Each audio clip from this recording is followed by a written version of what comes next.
मलिक अली रज़ा। और आप जैसा कि आप लोग जानते हैं बहुत बड़ी डेवलपमेंट हुई है। वज़ीर-ए-आज़म इमरान खान साहब कहने को तो सरप्राइज़ था, लेकिन वही कह सकते हैं बहुत सारे लोग कह रहे हैं कि वज़ीर-ए-आज़म खान साहब थोड़े से बैक फुट पे आ चुके हैं। लेकिन ये बहुत सारी चीज़ें थी जो कि मैंने पहले से आप लोगों से बताई भी थी कि इमरान खान साहब के पास कुछ चीज़ें ऐसी हैं जो इमरान खान साहब कर सकते हैं, जिसमें सबसे पहला था उस्मान बुज़दार साहब का उनको भेजना।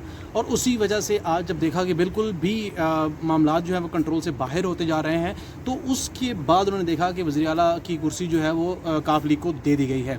लेकिन उसमें तारिक बशीर चीमा साहब जो नाराज़ हो गए हैं। तारिक बशीर चीमा साहब बज़ाहिर तो कह रहे हैं कि जनूबी पंजाब के मसले की वजह से, लेकिन असल चीज़ ये थी कि MQM जो है उसको भी मनाना था। तो उसको मनाने के लिए बहरी अमूर की जो वजारत थी वो उनको दे दी गई है, जो कि तारिक बशीर चीमा साहब चाहते थे कि उनको मिले। ज़राए के मुताबिक ये सारा कुछ सामने आ रहा है। तो ये सारी चीज़ें जो इस वक्त हो रही हैं, इस वक्त आज रात को एक अहम मुलाकात भी है MQM की, जिसमें कभी इम्कान है, क्योंकि अभी कुछ देर पहले मैं अमीनुल हक साहब का इंटरव्यू सुना था। उन्होंने कहा कि अपोजिशन की तरफ जाने से हमें कोई फ़ायदा नहीं है, क्योंकि उसके नुकसान ही होगा कि इतनी सारी जमातें तो हैं, किस किस को फ़ायदा पहुँचाएंगे। तो ये एक बहुत बड़ी मुश्किल फैसला होगा अगर हम अपोजिशन की तरफ जाते हैं। लेकिन एक अंदाजे के मुताबिक वो भी जो है वो हुकूमती जमात के साथ इत्तेहाद करने जा रहे हैं। और आज रात नहीं तो कल नहीं तो कल शाम तक कन्फर्म हो जाएगा। मैंने क्योंकि आज सुबह एक बंदे से रब्ता किया था, मुझे कुछ खबरें आ रही थी जिसमें बताया जा रहा था कि बहुत बुरी गेम होने जा रही है। इमरान खान साहब के खिलाफ जो अदम एतमाद की तहरीक है वो पास हो जाएगी, वो कामयाब हो जाएगी। तो मैंने एक बंदे से पूछा, मैंने कहा यार बताओ क्या सीन चल रहा है, इंटरनल गेम क्या हो रही है या फिर क्या चीज़ें हो रही हैं। तो उन्होंने कहा कि जी आज शाम तक सरप्राइज़ आना शुरू हो जाएंगे।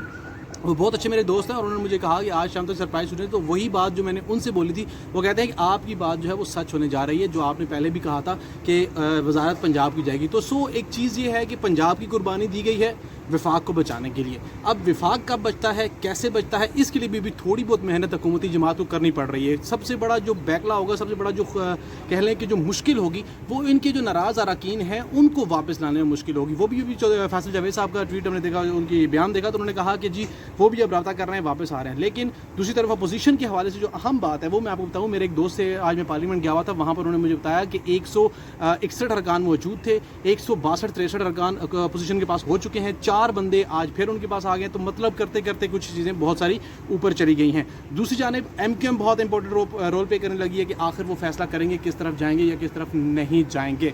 तो ये सारी सिचुएशन क्या होने जा रही है कल और अगले ये 2 दिन है, ये 2 दिन बहुत इंपॉर्टेंट है। इसमें सारी चीज़ें खुल जाएंगी और आपको पता लग जाएगा कि क्या होने जा रहा है, क्या होने नहीं जा रहा।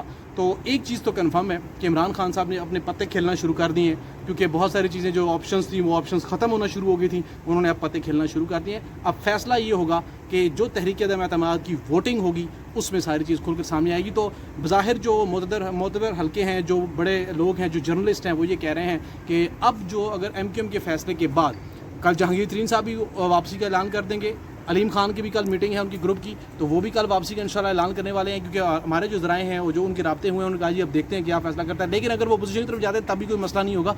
लेकिन इम्पॉर्टेंट ये है कि इस वफाक में जो सीट है, जो वज़ीर-ए-आज़म की सीट है, वो कामयाब रहे। उसके बाद देखते हैं फिर आगे क्या होता है।